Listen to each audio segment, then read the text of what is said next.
大家好，我是小高姐。今天我们来做凉面，这个是带汤的凉面，所以先来做汤底。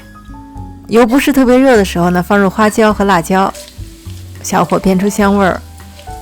你看辣椒的颜色已经变了，捞出来。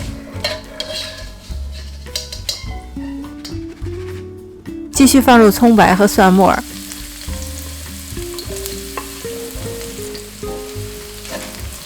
葱蒜的香味出来之后呢，倒入热水炝锅。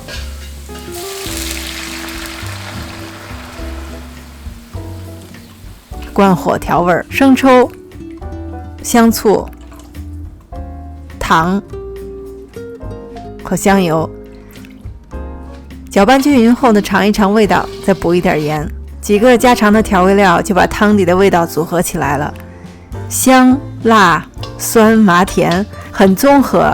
但是呢，又很熟悉的一个味道组合。你直接下面条做成酸汤面就挺好吃的。我们在这个基础上呢，再增加几层味道。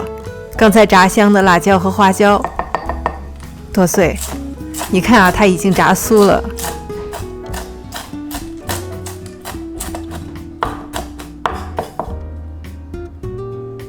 准备一些花生，用已经入味道的花生呢会比较好吃。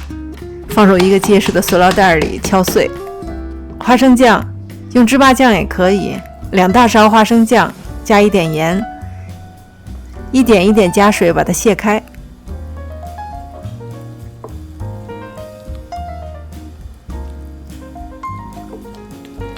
这个浓稠程度就好。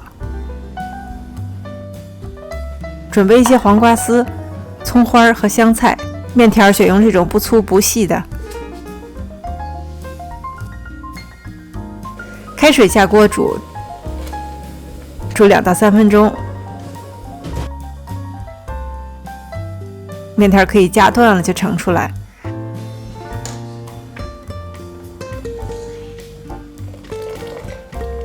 直接放在冰水里。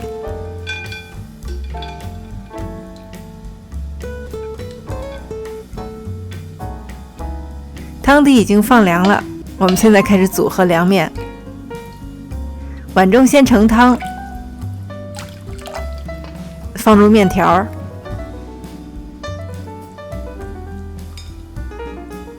黄瓜丝、香菜、葱花，2大勺花生酱，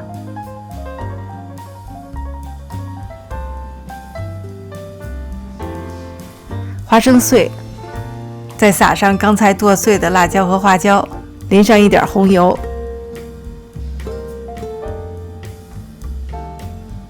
最后放上煮鸡蛋，咸蛋、皮蛋、荷包蛋都可以啊。